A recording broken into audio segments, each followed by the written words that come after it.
or accept any lower position. He doesn't want to become subordinate to others who have less realization or less shelter in the Supreme. Well, this is natural. But this kind of pride, this garva, isn't bad. It's not a bad quality, it's a good quality. And it's actually a source of transcendental ecstasy. So the symptoms of garva are disdainful speech, not answering another simply to amuse oneself. Someone who is in a very high position doesn't have to answer to others. They don't have to respond. Their position is not dependent on pleasing others. See? One who attains the supreme shelter of Śrī Kṛṣṇa no longer has to rely on anyone else for his position or his opulence. Krishna directly takes care of him. Krishna directly gives shelter. So why should they take shelter of anyone who is of lesser stature? See? This is garva. And this is very pleasing to one's mind. This kind of garva, this kind of pride.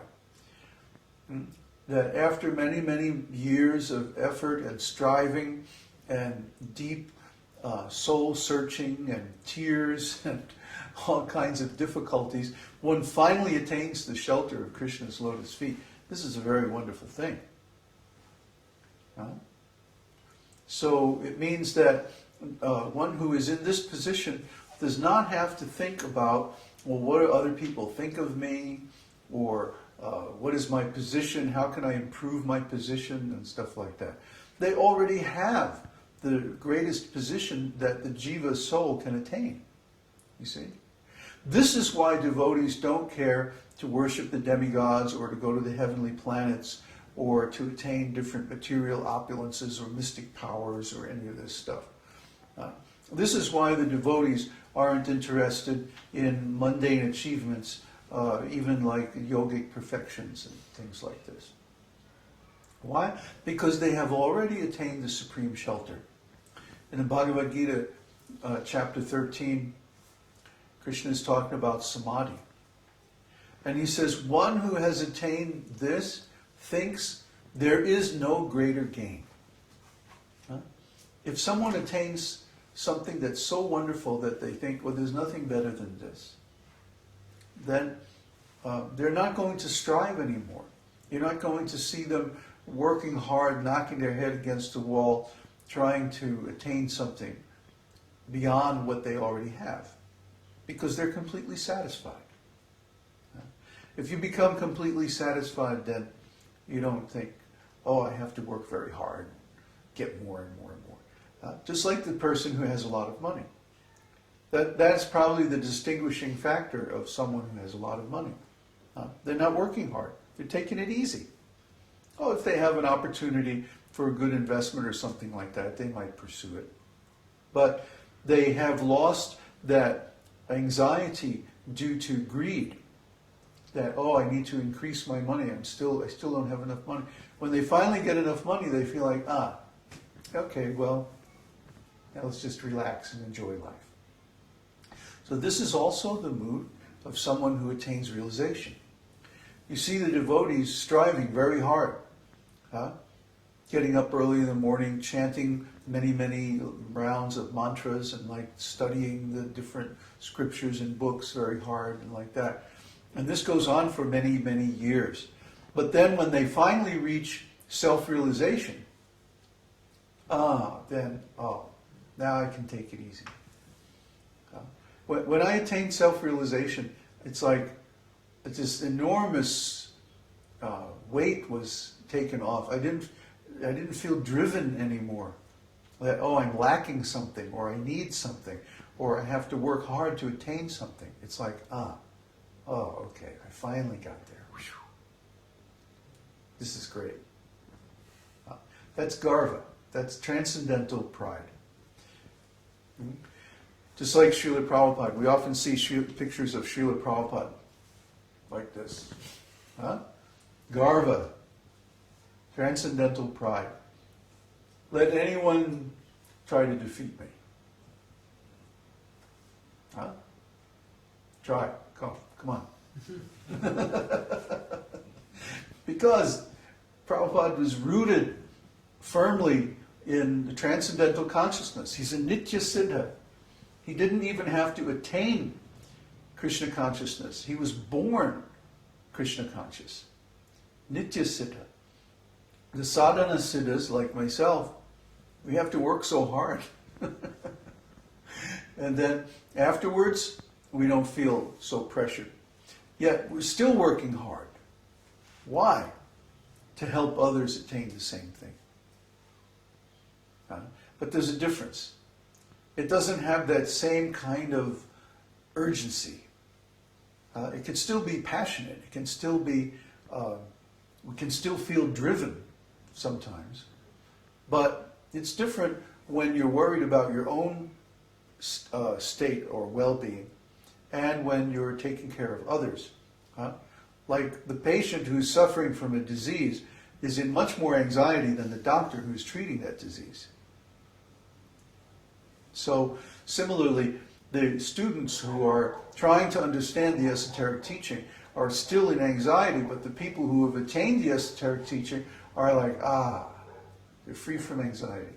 They still might be striving to help others, but it's not out of a feeling of anxiety or lack for one's own personal well-being.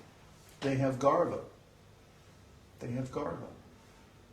Garva means that you have a healthy self-respect. There's nothing wrong with that. It's not being puffed up.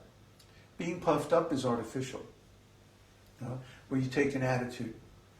But we haven't taken an attitude. This is just the way we feel, naturally. And so we take our ease in the knowledge that we have attained that highest thing which is given in the scriptures. And if we can attain it, you can attain it too. That's the point here. Otherwise, why should I discuss all this? Simply to help you understand that I'm an ordinary person. I mean, Krishna gave me some talent and some intelligence, but I applied that talent and intelligence according to his instructions. A lot of people have talent and intelligence. A lot of people have more beauty or more strength or better health or a better material situation than I do. But I took whatever Krishna gave me and I simply applied it according to his instructions, and over a period of 35 or 40 years, gradually I attained the fruit of those instructions. That's the point. If I can do it, you can too, because a lot of you out there have a better situation than I ever did. So if you simply take those gifts that Krishna has given to you and you apply them according to his directions, you'll get the result too. The only problem is our causeless unwillingness to serve. This is the problem. And this is false pride. Due to false pride. Oh, if I become a servant of Krishna or a servant of a bona fide spiritual master, I'll lose my big position in the material world. This is false pride. So somehow we have to give up false pride. Serve the lotus feet of the Lord through serving the bona fide spiritual master, and then gradually we'll come to that same position too. That's what this is all about. I don't really care if, I'm very happy with the situation that we've got with just a few handful of sincere disciples. So I don't really care. If we get more, that's fine. Or if we don't, that's okay too. Or if everybody goes away and I wind up sitting under a tree, that's fine too, as long as I have my beads.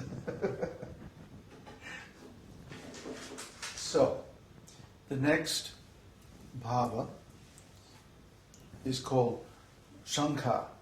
Śaṅkā means apprehension.